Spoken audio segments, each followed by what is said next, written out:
Vamos a hacer en Isaías 49, 11. En Isaías 49, 11, este viernes, hago un paréntesis aquí, discúlpenme.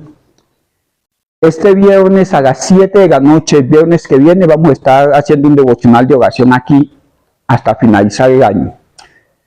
Yo desde mi juventud he visto la misericordia de Dios. He visto oraciones respondidas. Ustedes vean mi agenda de oración. Está viejita, porque la compré por allá en el 2006. Y escribo, y escribo, y escribo. Y he chuleado muchas oraciones que el Señor ha escuchado. Véngase a orar el viernes. No vamos a hacerlo, no vamos a transmitir en línea, vamos a estar orando aquí de rodillas, con sencillez de corazón, doblando nuestra cerviz, arrodillados, buscando la presencia de Dios. Viernes de 7 a 8. Vamos a hacerle. A orar. El día que usted pueda venir, venga, pero saque un tiempo para la oración. ¿Listo? Y si usted no puede venir, tranquilo, Dios ajusta los horarios, los trabajos, la disponibilidad de su corazón. Dios va haciendo. Pero si hay un tizón que es soplado, los otros cogen candela, póngale cuidado. Aquí venimos en coche, a la buena, a la mala, póngale cuidado, que cómo se va a poner la cosa buena. Dios me los bendiga, cierro el paréntesis. Vamos a Isaías 49, 11, dice así. Y convertiré en camino todos mis montes y mis calzadas serán levantadas. Este texto nos lleva unos meses estudiando y nos hemos dado cuenta que esos montes son esos encuentros que Dios propicia. Discúlpenme el término, Dios propicia, Dios genera.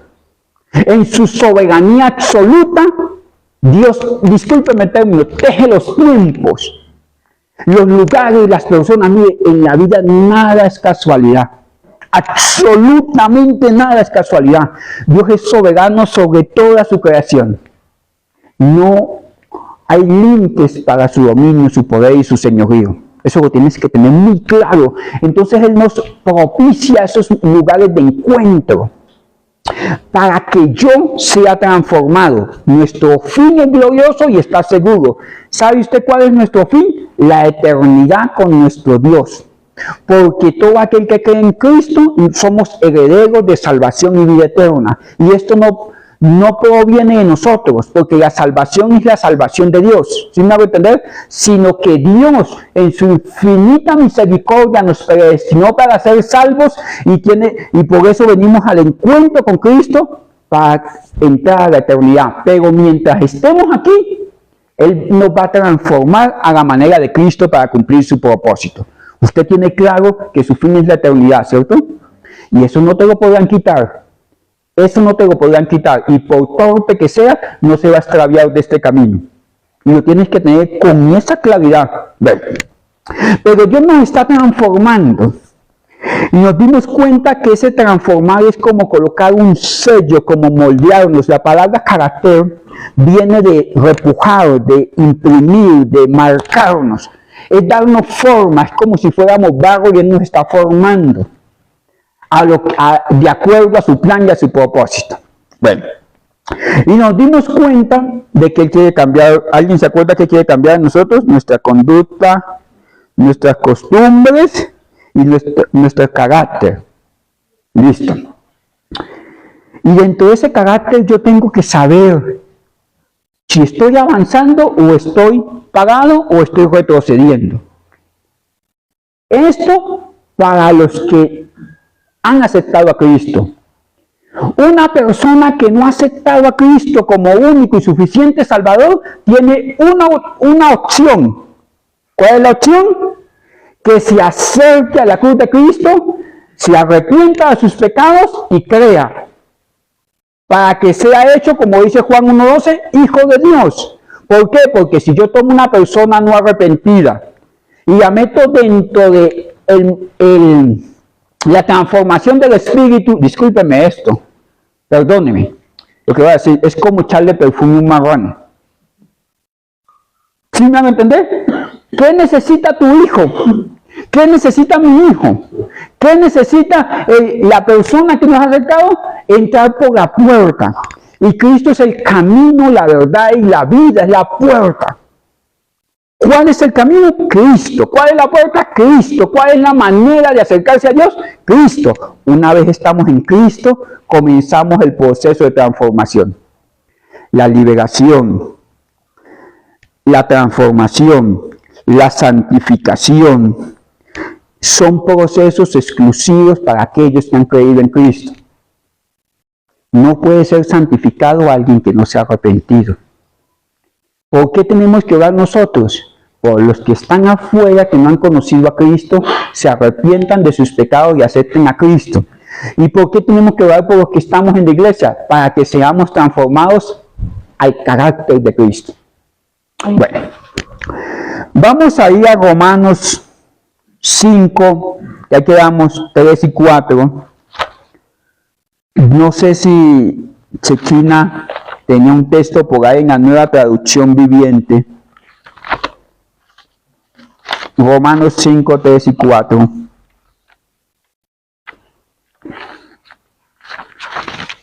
Dice así. No sé si la tenemos en la Nueva Traducción Viviente. Y no solo esto, sino que también nos gloriamos en las tribulaciones, sabiendo que la tribulación produce paciencia. Siguiente. A esto ya lo hemos tratado. Y la paciencia, prueba. Y la prueba, esperanza. No sé si mi hermano me puede ayudar con la Nueva Traducción Viviente. Alguien que lo tenga aquí. Esta palabra que aquí se traduce como prueba, en la Nueva Traducción Viviente, ¿me ayuda por favor? También nos alegramos al enfrentar pruebas y dificultades porque sabemos que nos ayudan a desarrollar resistencia. Sí. Siguiente. Y la resistencia desarrolla firmeza de carácter. Espérate. Ay, discúlpeme que lo paralizo. Congelado. ¿Desarrolla qué? Firmeza de carácter. Si carácter es ser formado como un sello, ser moldeado, quiere decir que yo en Cristo, yo soy hecho a la manera de Cristo. Mi parte espiritual se identifica con Cristo, pero ¿puedo yo como cristiano tener malos pensamientos, malos sentimientos, malos recuerdos, malas emociones? O sea que mi alma no está impresa, formada a la manera de Cristo, y en cualquier momento mi espíritu está esbelto y mi alma está. ¿Me copian la idea? O sea que me formaron, pero como una gelatina. ¿Por qué tiemblas? ¿Sí me hago entender? Como una gelatina no puedo tener la consistencia, la figura, por favor, ese en Nueva Traducción Viviente 5.4, Romanos 5.4. No puedo tener la consistencia. Entonces me da firmeza. ¿Y por qué la Nueva Traducción Viviente lo traduce como firmeza de carácter? Porque viene de una palabra. Si usted de los que toma nota, tome nota de de una palabra, por favor, tenemos una imagen de una palabra que significa doquimé, se la envié al WhatsApp. Mire, cuando en ese texto de Romanos 5.4, la Reina Valera traduce prueba, porque es que a nosotros nos enseñaban, no le pida paciencia al Señor porque le va a mandar ¿qué? Basado en este texto. Pero no es el sentido del texto. La palabra es que la prueba es carácter formado, proceso, el resultado del proceso, tener firmeza. O sea que la prueba, que la paciencia, yo estoy pasando circunstancias y esas circunstancias van a seguir siendo iguales.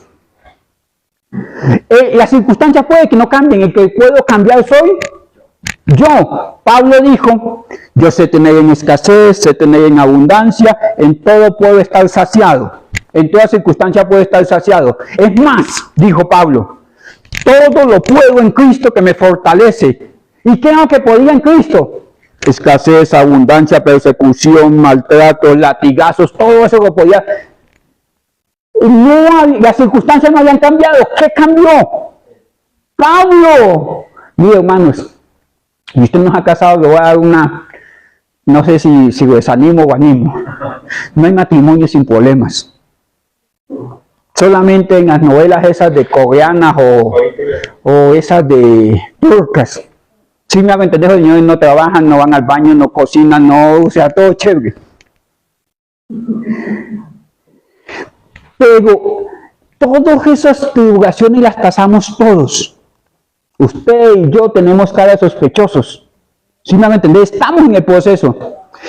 Si todos tienen los problemas, porque uno tiene cara de cocodrilo, de maracuyá vieja, y el otro tiene cara de pastel.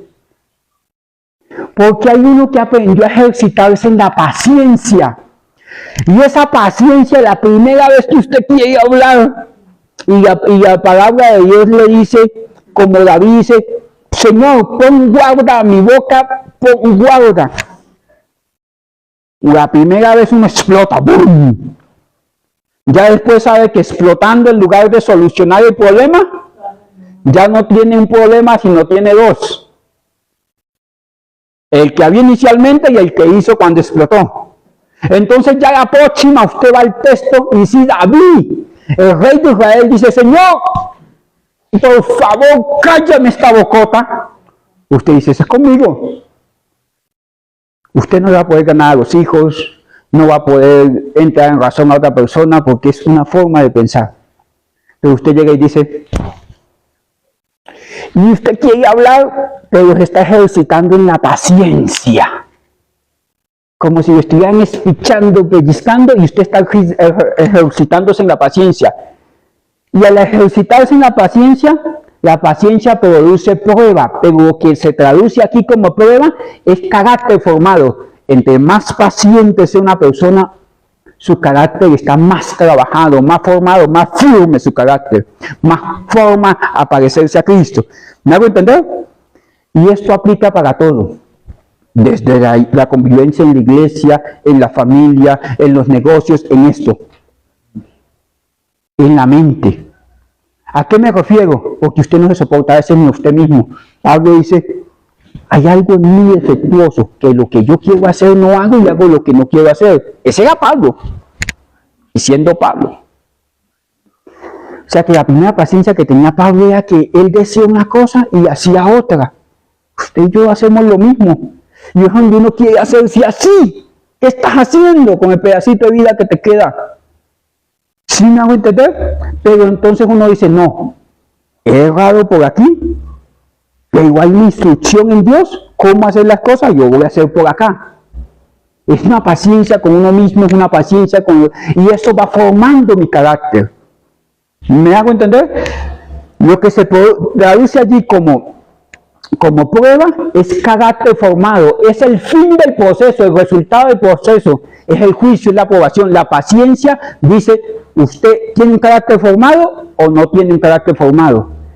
Porque no es del valiente la carrera, de la batalla, no es del rápido la carrera, es de que el Señor le ha mostrado misericordia para formarlo. Mi hermano, la gran cantidad de problemas que nosotros tenemos es que vivimos a distiempos. Hablamos cuando no debemos, obramos cuando no debemos, cuando debemos callar hablamos, cuando debemos hablar callamos, y estamos como fuera porque no hemos sido formados. Y cuando llegamos a Cristo tenemos que comenzar ese proceso de formación. Y ese proceso de formación es permanente, lo que llamamos la santificación, dejar que el Espíritu Santo forme el carácter de Cristo en nosotros. Voy un poquito más allá. Y el domingo pasado hablamos de que hay unos indicadores para medir mi carácter. Lo maravilloso de la palabra de Dios es que es como un espejo. La Biblia dice que nos podemos ver a imagen descubierta en la palabra de Dios. Y puedo ver cuánto me falta. O sea, la palabra de Dios es una medida para yo andar en este mundo. Si yo hoy partiera a la eternidad, no hay problema. Pero si hoy te quedas, vas a tener que enfrentar las circunstancias, las consecuencias, tomar acciones, decir palabras, interactuar con el resto de personas, y para eso necesitas parecerte a Cristo. El problema de nosotros no es la eternidad. El problema nuestro es reflejar a Cristo ahora. ¿Me llevan la idea?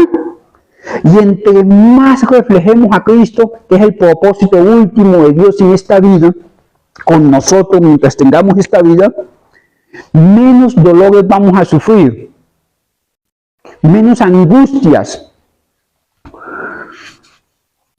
Y el primer indicativo de ese carácter, ¿se acuerdan ustedes que era cómo tomamos nuestras prioridades? ¿Qué es tu prioridad? Y vimos que hay una sinergia entre prioridades, propósitos y principios. ¿Se acuerdan que el domingo pasado les hablé de un ciego que está en el Evangelio de Juan, capítulo 9? Un ciego que olvidaron sus prioridades y de ahí para adelante todo se volvió una tragedia, un problema, una angustia. Cuando yo no priorizo lo que es importante en mi vida, voy a resultar enredado. Como ese ciego que terminaron enredados los vecinos, los judíos, los fariseos, los apóstoles, un montón de gente metidos, opinando sobre la vida de la persona en angustia, se desenfocaron cuál era la obra de Cristo en ellos, y todo el mundo terminó en problemas, y todo continuó. El propósito de Dios quedó ahí, y todo continuó en caos. Cuando yo no sé definir mis prioridades, estoy caminando hacia el caos. Cuando yo no tengo un propósito, voy a llegar a cualquier lugar. Cuando yo no tengo principios que orienten mis prioridades, voy a estar cambiando por prioridades momentáneas. Mi prioridad hoy es ir a culto. Pero el otro domingo hay partido, y mi prioridad es el partido. Que me invitó a comer una hamburguesa 4 carnes, entonces mi prioridad es la hamburguesa, y voy a estar mudándome. Una persona que tiene carácter dice, no, Miguel, mi prioridad es esta. ¿Que te quieres casar conmigo? Sí, pero yo soy cristiano. Y yo atiendo la palabra de esta manera. Son principios que están cercenados, que de momento puede que no sea agradable. Decirle a alguien, ¿sabe qué? Muy chévere y todo, que usted me invita a cine el domingo en la tarde. Pero yo tengo una prioridad, y esa prioridad tiene que ver con un propósito más sublime que un domingo en la tarde ir a comer hamburguesas, y tiene que ver con unos principios que están sembrados en mi alma. Entonces, si tenía algo ahí en el domingo en la tarde, táchelo, ponga el culto de primero. Prioridad, principios, propósitos. ¿En qué se conoce indicativo de carácter de una persona? ¿Cuál es su prioridad? David dijo, no daré descanso a mi alma ni reposo a mi cuerpo hasta que haya cabida en mi alma para la presencia de Dios. No subiré al estrado de mis pies a mi cama hasta que no sienta la presencia de Dios, hasta que no me dedique al servicio, a fungir como sacerdote como lo hacía. Mi prioridad es adorar a Dios, mi prioridad es buscar de Dios, mi prioridad es aprender la palabra de Dios, mi prioridad es conducirme como Dios. Cuando usted lo tiene así de claro, puede sacar lo segundo. Quien no es capaz de escoger entre lo importante y lo secundario, termina escogiendo entre lo secundario y lo secundario. Entre lo menos importante se puede quedar con cualquier cosa, pero cuando usted dice, no, puede pasar lo que sea, pero yo estoy enfocado en esto, mi prioridad es esta. Que llueve, que no llueve, que hace, que no hace, que mi estado de ánimo me dice que... No, mi prioridad es esta. Listo. Esa, cuando yo fijo prioridades, emocionalmente soy estable. Si yo no tengo prioridades, mis emociones van a estar subiendo, bajando, y voy a buscar un cóctel, discúlpeme el término, un cóctel doctrinal que me suba la batería, que me suba las energías, que alguien ore por mí para yo poderme motivar, porque no tengo prioridades establecidas. Mire esto, déjenme llevarlos a primera de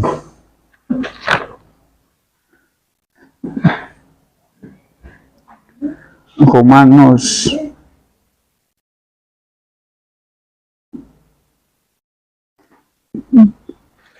Discúlpeme. A Colosenses 1:15, discúlpeme. Colosenses 1:15.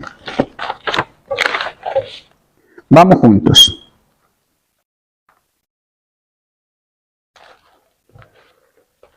Colosenses 1:15.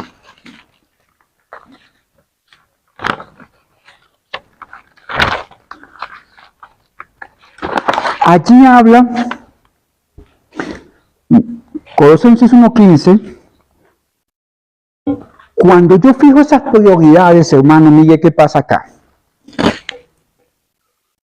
¿Puedo yo mantenerme aún sin que físicamente vea las cosas? Si mi prioridad es servir al Señor, yo voy a seguir su camino. Aunque en el Salmo 40 dice, aunque afligido y necesitado, yo sé que Dios pensará en mí. ¿Cuál es la realidad actual de la persona que escribió el Salmo 40, 14, el verso 14? La realidad actual es que está afligido y necesitado, pero el corazón lo tiene en la eternidad. Mi prioridad es creer que la suma de la palabra de Dios es verdad, así yo no lo vea. Hay cosas que son invisibles para mí, pero que yo no lo vea no quiere decir que no esté en el plan de Dios. Que yo no tenga la parte sensitiva de entender el plan de Dios, Dios te va a bendecir. Yo sé que Dios me va a bendecir, porque nos dio a Cristo. ¿No notará todas las cosas que necesita mi alma para ser preservada en este mundo? No lo estoy viendo. Para mí ese futuro es invisible. Cuando usted tiene el niño acá, usted puede ver el futuro doctor, el futuro profesor, el futuro panadero. Usted puede ver a sus nietos cuando tiene a su hijo acá. No, porque nosotros tenemos una limitación, nosotros tenemos una visión de túnel. A nosotros se nos facilita más ver el problema, la dificultad, que lo invisible de Dios. Y mire como Pablo le dice a los colosenses, que Cristo es la imagen del Dios invisible, el primogénito de toda la creación, por el 16, porque en él fueron creadas todas las cosas, las que hay en el cielo y las que hay en la tierra. Ayúdenme.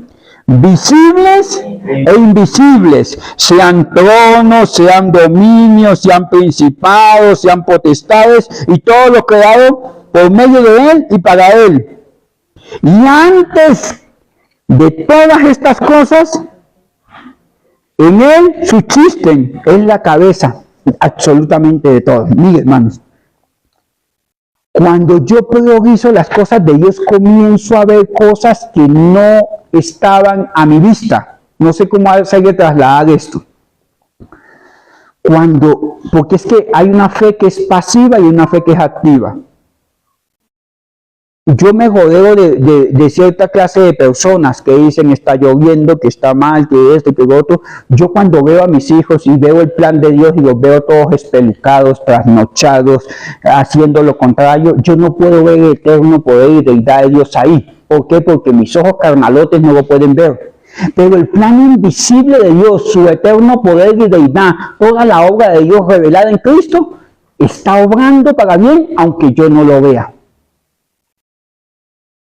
¿Me llevan la idea?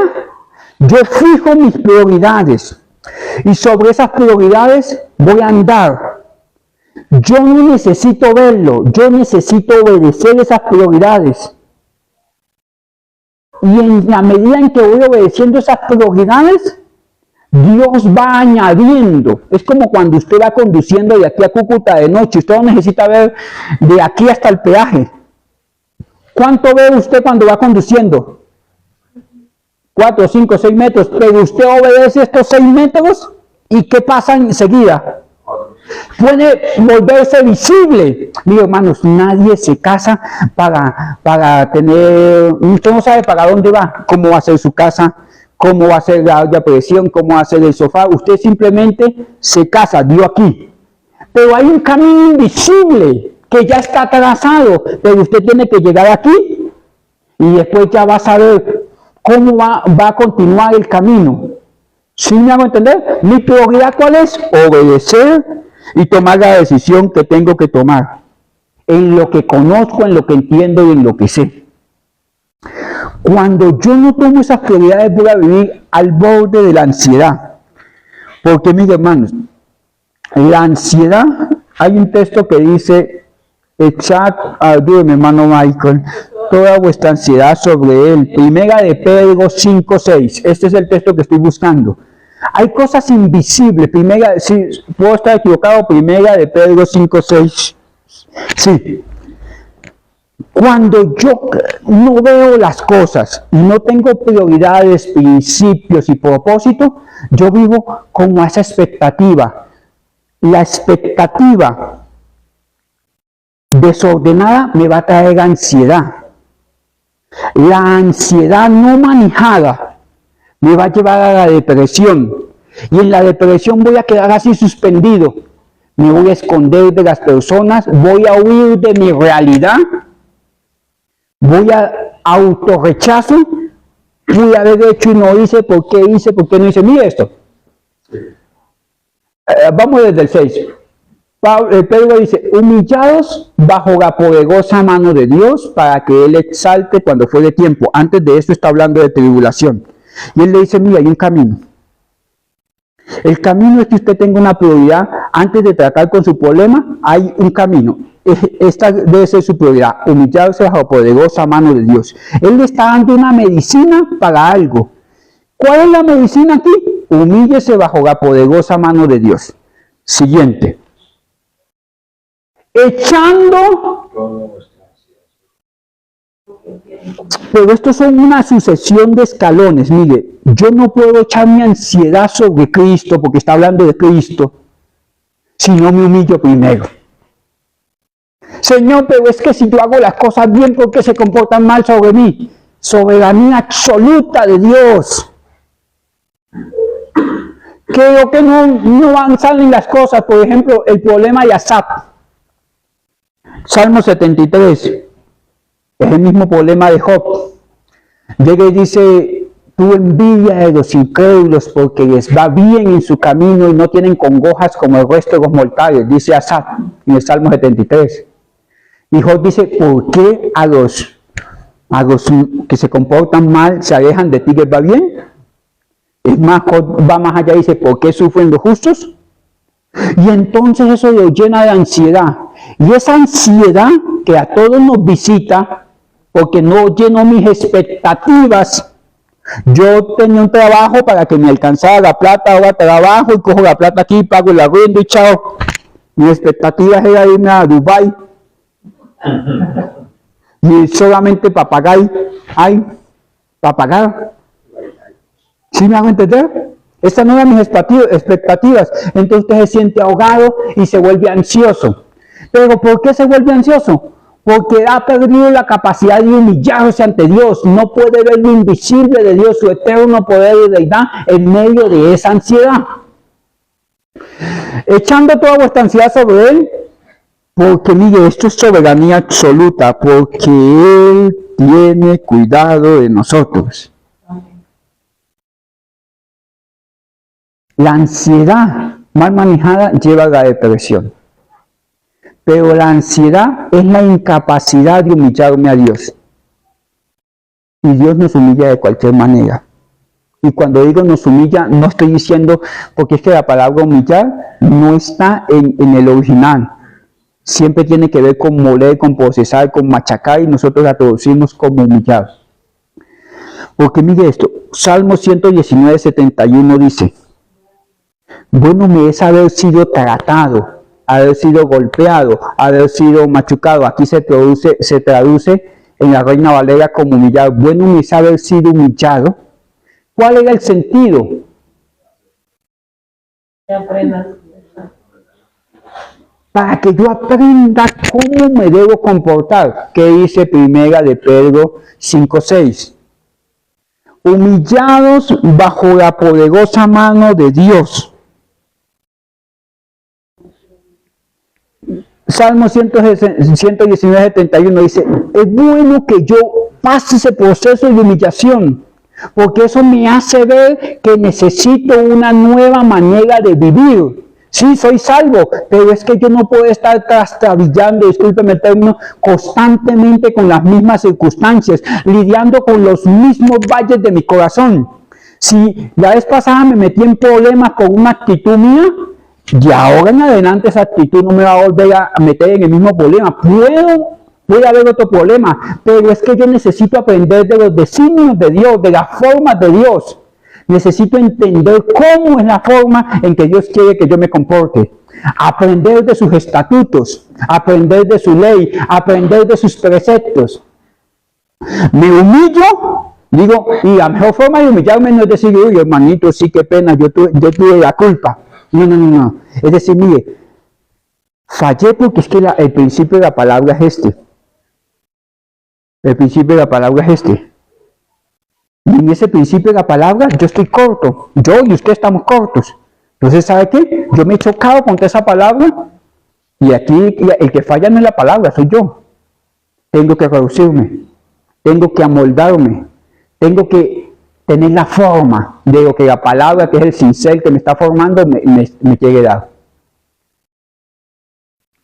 Cuando yo entiendo que tengo que tener prioridades, aun cuando no vea las cosas, saber que en su soberanía Dios está obrando, tengo que entender que hay una autoridad y esa autoridad reside en la palabra de Dios. Cuando antes era más fácil, discúlpeme el término, más fácil enseñar la palabra de Dios, porque se dedicaba tiempo a enseñar la palabra de Dios. La escuela dominical en la mañana, y uno iba y aprendía la palabra de Dios en la escuela bíblica. Las iglesias actualmente es muy difícil hacer escuela bíblica porque el pastor terminaría enseñando solo. Tenemos que volver al principio a hacer una escuela bíblica para que la gente aprenda la palabra de Dios, porque podemos entrar en el síndrome de Caín. Mire, este es el síndrome de Caín. Por favor, vamos a Génesis 4:1, si mal no estoy. Mire esto. Conoció Adán a su mujer Eva, la cual concibió y dio a luz a Caín por voluntad de Jehová y adquirió varón. Después dio a luz a su hermano Abel. Y aconteció que andando el tiempo, Abel trajo del fruto de sus corderos, de sus ovejas, y Caín trajo del fruto ¿de qué? De su cultivo. Y Dios le dice, Dios se agradó de la ofrenda de Abel, usted conoce el texto, ¿cierto? Y no se agradó de la ofrenda de Caín. ¿De dónde saca Abel de que era con derramamiento de sangre que se hacía la ofrenda? Porque Adán y Eva fueron vestidos de un cordero y Dios, para tapar su desnudez en algún momento, tuvo que haber derramado sangre. ¿Listo? Y esto fue transmitido, o sea que el mandato de Dios, los dos lo conocían. Pero ¿cuál era la diferencia? No vamos a hacer estudios sobre el texto, pero ¿cuál era la diferencia entre el pensamiento de Abel y el pensamiento de Caín? Los dos iban a ofrecer sacrificio. Los dos tenían la intención de adorar. Los dos se congregaron en el lugar correcto. Pero ¿dónde estaba la diferencia para que Dios se agradara de Abel y no de Caín? Que Caín quería hacerlo a su manera. La forma de adorar era mediante sacrificio. Caín lo hizo con lo más excelente de su cultivo, de los frutos del campo. O sea, yo no le puedo traer a Dios mi excelencia. Yo le tengo que traer a Dios lo que Él demanda de mí. Porque yo puedo entrar a decirle, Señor, yo peco y me meto 15 días de ayuno, Señor, para que tú digas que yo voy a cambiar. No. De pronto Él no quiere 15 días de ayuno. De pronto Él no quiere unas grandes ofrendas. De pronto Él quiere que tu corazón cambie, que sea dócil, que aprenda a dar pasitos de obediencia. Pasitos de obediencia. Hay pasitos de obediencia que son visibles. Congregarse, leer la palabra, tener un corazón perdonador, tener la capacidad de arrepentirse, tener la capacidad en casa de decirle, ¿sabe qué? Nosotros volvimos este hogar hermoso que nos dieron un día, el día que me endeudé para comprar ese anillo, lo volvimos en un ring de boxeo, arrepintámonos porque estamos haciendo las cosas mal. Bueno, Esos son los pasitos que Él quiere. Pero yo no puedo decir, bueno, mi casa es un caos, pero le voy a comprar un bus para que los hermanos suban a la iglesia. Y la gente, uno puede decir, wow, qué corazones del hermano. No necesitas el bus, necesitas arrepentirte. ¿Me hago entender? Porque yo hago algo más excelente mío a Dios, pero Dios no me está pidiendo lo más excelente, me está pidiendo lo que Él quiere específicamente en mí. Caín quiso hacerlo bien a su manera. Y entonces Dios, mire que ¿cómo es Dios? Dios le dice, Caín, ¿por qué ha decaído tu semblante? No sé en qué texto es este, ahí enseguida. ¿Por qué ha decaído tu semblante? Y no haya pecado. Y dice, el pecado está a la puerta. Voy al texto. 4:5, sí. 4:5 dice, pero no miró con agrado. El 6 dice, entonces le dijo Jehová a Caín, ¿hablaba con Dios? Sí. ¿Por qué se ha ensañado? ¿Por qué se ha decaído tu semblante? No haya pecado. Y Dios le dice, si bien haces, ¿no serás enaltecido? El pecado está a la puerta y a ti será y tú te enseñarás de él. ¿A qué iba el Señor acá? Dios hablándole a él. Es decir, no has pecado. La intención de tu corazón no fue la correcta. ¿Por qué no era la correcta? Porque sabiendo cómo se debía adorar, adoró con una excelencia diferente a la que Dios demandaba. No es una excelencia a medias ni poca, es una excelencia diferente. Y en esa excelencia diferente que Dios no había demandado, Dios le dice, haz un alto. Estás presentando lo que no debes presentar. Pero él conocía la escritura, sí, este es el síndrome de Caín, conocer la escritura, pero vivir soberbio en mi forma de hacer las cosas. Y él le dice, puedes devolverte. Mire que Dios con Caín, esto es un estudio que mejor dicho da para años, fue muy misericordioso, como con nosotros. Puedes devolverte. ¿Y sabe qué hizo Caín? En el 4:7, si mal no estoy, dice que él invitó en el 8, y dijo Caín a su hermano, salgamos al campo, y aconteció que estando ellos en el campo, se levantó contra Abel su hermano y lo mató. ¿Dios ya había hablado? Sí. Antes de hablar de Dios, le había hablado ya 2 veces. Antes de hablar de Dios, ¿por qué? Porque conocía la escritura y antes de cometer el pecado dijo, ¿por qué mejor no te vuelves del camino? Y él siguió adelante, conociendo la verdad de Dios, la revelación y iluminación del texto, o sea, conociendo ya el Dios que de manera personal vino y le dijo, las cosas son así. Él siguió adelante. Y dice que sacó a su hermano y lo mató. Aquí hay un texto. Y Jehová dijo a Caín, ¿dónde está Abel tu hermano? Y él respondió, no sé, ¿soy yo acaso guarda de mi hermano? Y le dijo, ¿qué has hecho?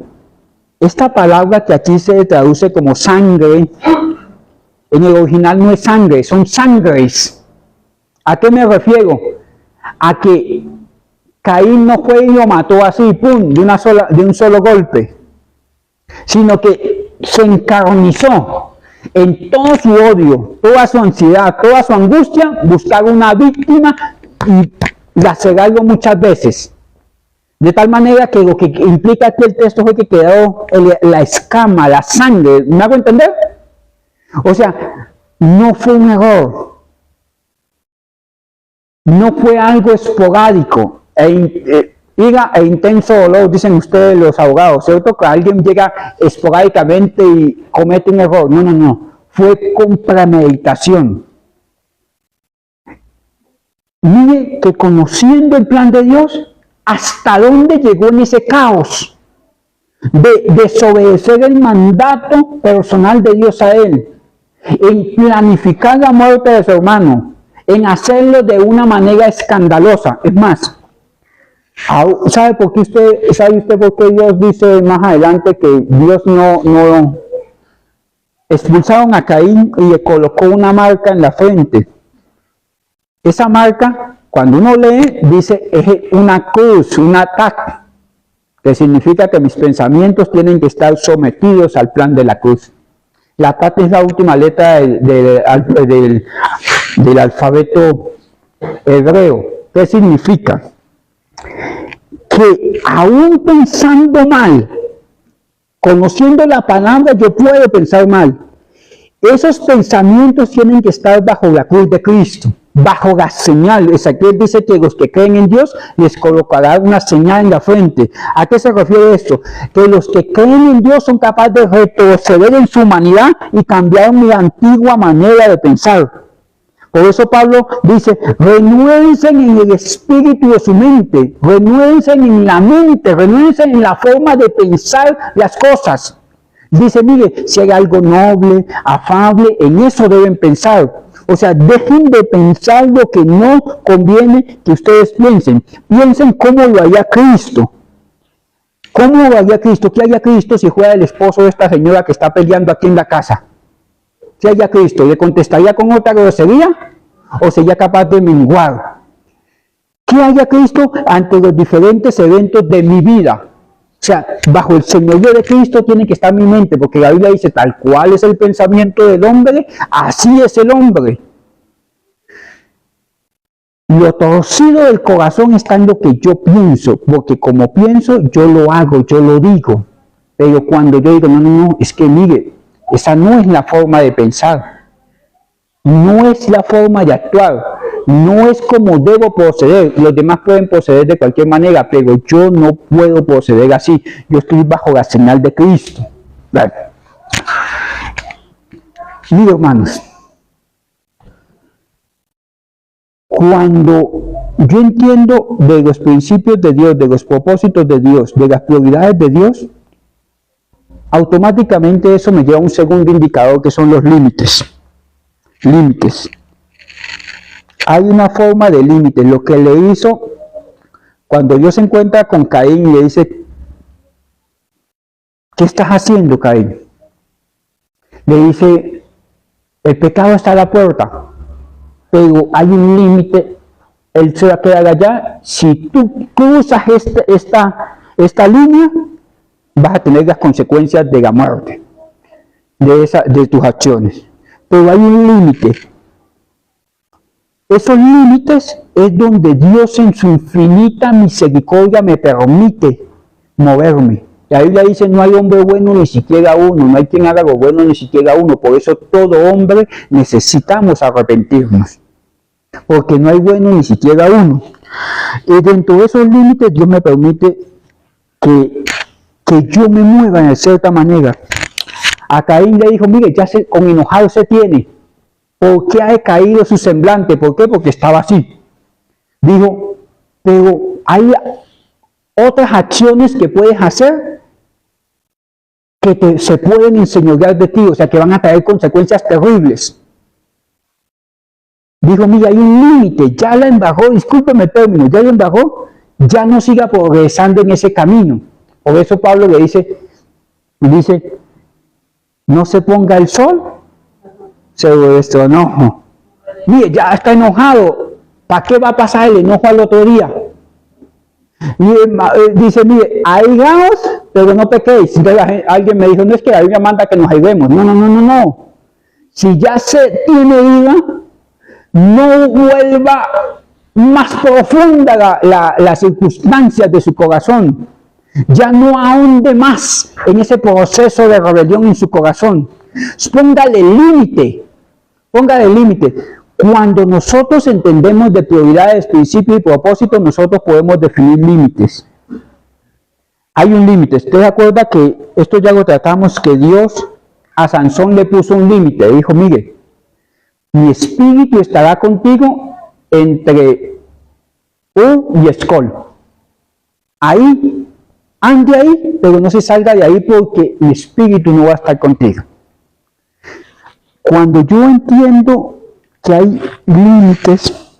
Hay un texto, hermanos, que está en Proverbios 22, que dice, no muevas las verjas. Las verjas son los límites antiguos. No mueva los límites antiguos. ¿Qué quiere decir? Que hay unos límites establecidos hasta donde yo debo llegar. Cuando yo entiendo que esos límites no los puedo pasar, me va a preservar la vida. Por eso en Proverbios dice que el sabio preserva la vida. Y si eres sabio, para ti lo eres. Pero si eres necio, pagarás tú. ¿A qué me refiero? Que si yo me mantengo dentro de esos límites, puedo preservar mi bien. Pero cuando yo me sesgo del camino, voy a llevar las consecuencias de haberme salido de eso. Una persona que ha crecido en el carácter a la manera de Cristo es una persona que tiene límites. Mis hermanos, y con esto no quiero que usted me malinterprete. Hay hijos de Dios que se podrán ir al mundo. Es una realidad. Pero hay límites que jamás van a pasar. De pronto, si usted ha estado alejado del Señor, sabe de qué yo estoy hablando. De la congregación, porque el Señor, usted no puede alejar del Señor, porque ¿dónde vive el Señor de tu presencia? Si usted ha alejado de la congregación, mire, hermanos, un cristiano que ha sido renacido de nuevo no va a tolerar la hechicería, la idolatría, y hay cosas que su alma va a rechazar. Así ande usted espelucado, caído, ahí te colocó y dijo, de aquí no se pasa. Y aunque esté jugando por allá en el mundo, van a haber unos límites que tarde que temprano le van a hacer así. No pasa. Y cuando usted se acerque ahí, tome la vara de Dios disciplinándolo y devolviéndolo. Cuando una persona ha crecido en el carácter, es capaz de identificar esos límites. Es capaz de decirle, mire, esa parte no la toque. Un cristiano que conoce la palabra de Dios no deja que se mofen del Evangelio. No deja que hagan chistes de la persona de Cristo, ni del Espíritu Santo, ni de Dios el Padre. Un cristiano que ha creído en el Evangelio de la salvación no juega a doctrinas de enriquecerse, de vanagloria de la vida y todo eso, de utilizar el nombre del Señor en vano.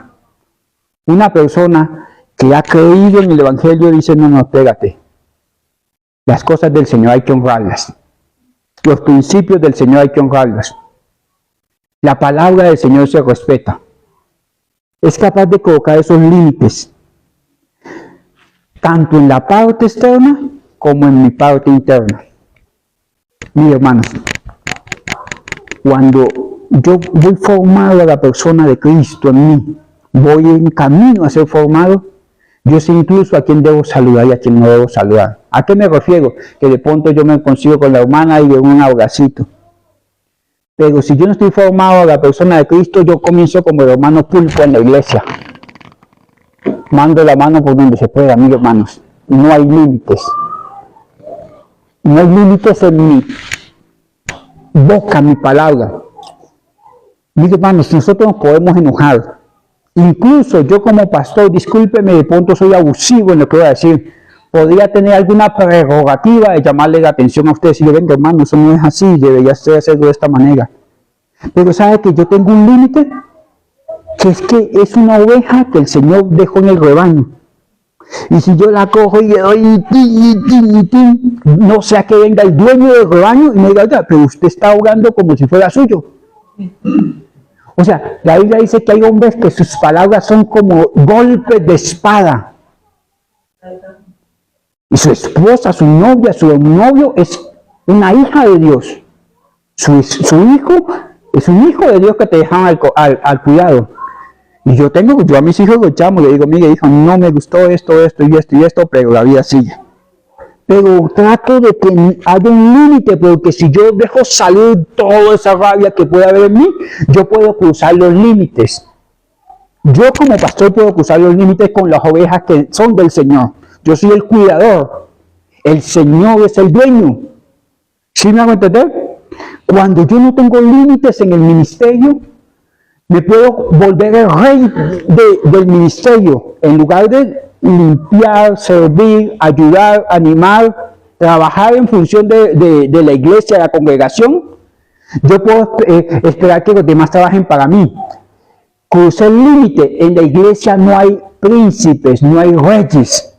En la iglesia hay servidores y el primero de todos es el pastor, punto. El que tiene la toalla aquí, el primero es el pastor. Mis hermanos, cuando una mujer se iba a casar en el pueblo de Israel, el hombre hacía algunas cosas. Iba donde el padre de la novia y le decía que se quería casar con Petronila. Le lavaba los pies.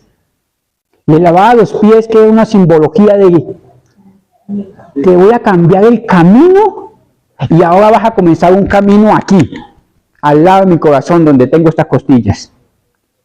Entonces el papá de la novia le sacaba una copa y él tomaba esta bebida para, no sé si era para celebrar o qué, pero así lo dice pues las costumbres de los libros que uno lee. Tengo un libro que se llama Costumbres y Tradiciones de la Tierra Santa. La copa se la tomaba y decía: no volveré a tomar esta copa hasta que venga por la novia, hasta que venga y esté casado con ella. Se abstenía de sidra, se abstenía de vino y se iba a hacerle morada, casa, para venir a llevársela a la que le lavó los pies. Le cambió el destino, compartía la copa para que no siguiera la fiesta hasta que él hiciera una casa, una choza, un lugar de habitación y viniera a llevársela. Todo esto habla de sacrificio. Yo lavarle las pezuñas a una señora que tiene las uñas como águila, los pies. Sí, porque es que cuando digo esto, no, ustedes son muy gráficos, hermano. Ustedes son muy gráficos. Cuando digo esto, es que mi esposa no es perfecta. Tiene de pronto las uñas como águila, pero en el carácter. ¿Sí me van a entender? Yo soy llanero, ella es de los Andes, aquí, de las serranías, de las montañas. Hay cosas que no cuadran. Sin embargo, tengo que lavarle los pies. Pero yo puedo escoger no lavarle. Pero ¿cuál es el límite? ¿El desprecio o hacerlo a la manera del Señor? Hacerlo a la manera de Dios.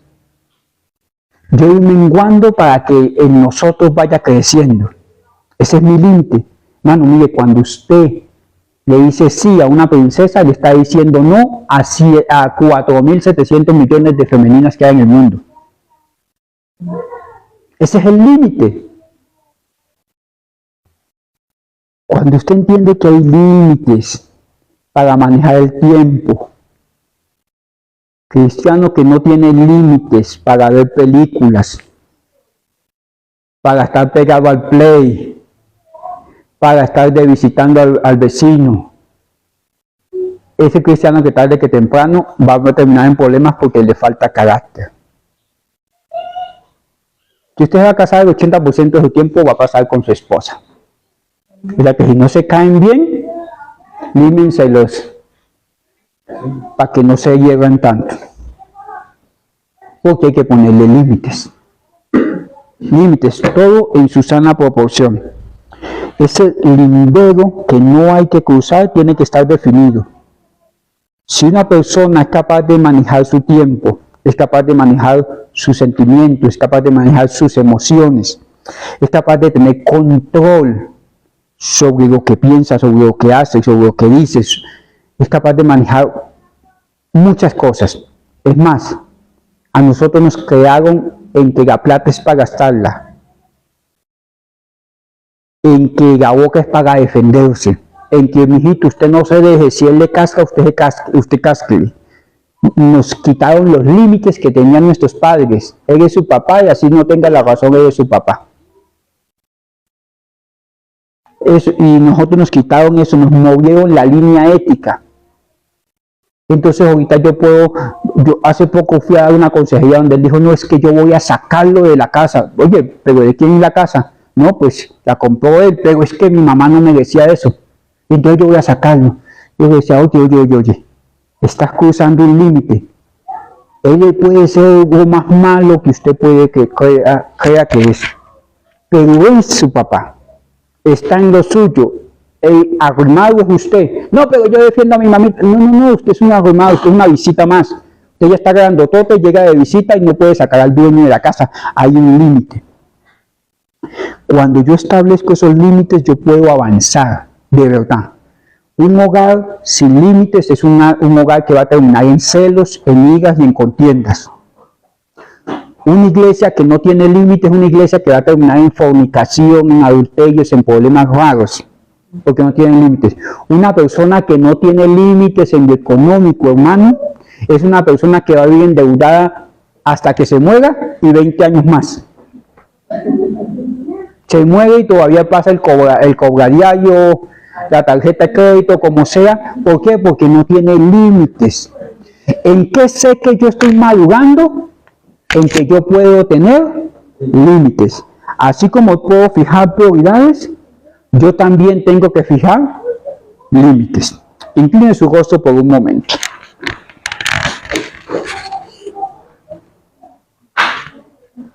Padre, en el nombre de Cristo, estamos hoy aquí en tu casa aprendiendo de tu palabra. Examina mi corazón, mi Dios. Tú que conoces todo lo recóndito de nuestro ser, mi Dios. Permítenos ver cara a cara nuestra vida con tu palabra. No sea que tú me estés llamando la atención como a Caín y yo tenga el síndrome de Caín, querer hacerlo a mi manera, de manera más excelente. Señor, no queremos ser muy sofisticados, queremos ser muy obedientes. No queremos hacer mucho, queremos hacer lo que tú demandas, Dios. Padre, perdónanos. Perdónanos si ha habido inversión de prioridades, de principios y de propósitos. Perdóname si he despreciado lo que tú tienes para nosotros. La sencillez del Evangelio, la comunión de los santos, el aprender de tu palabra, el congregarme, Señor, en seguir a Cristo. Por otras formas de ser y de hacer las cosas.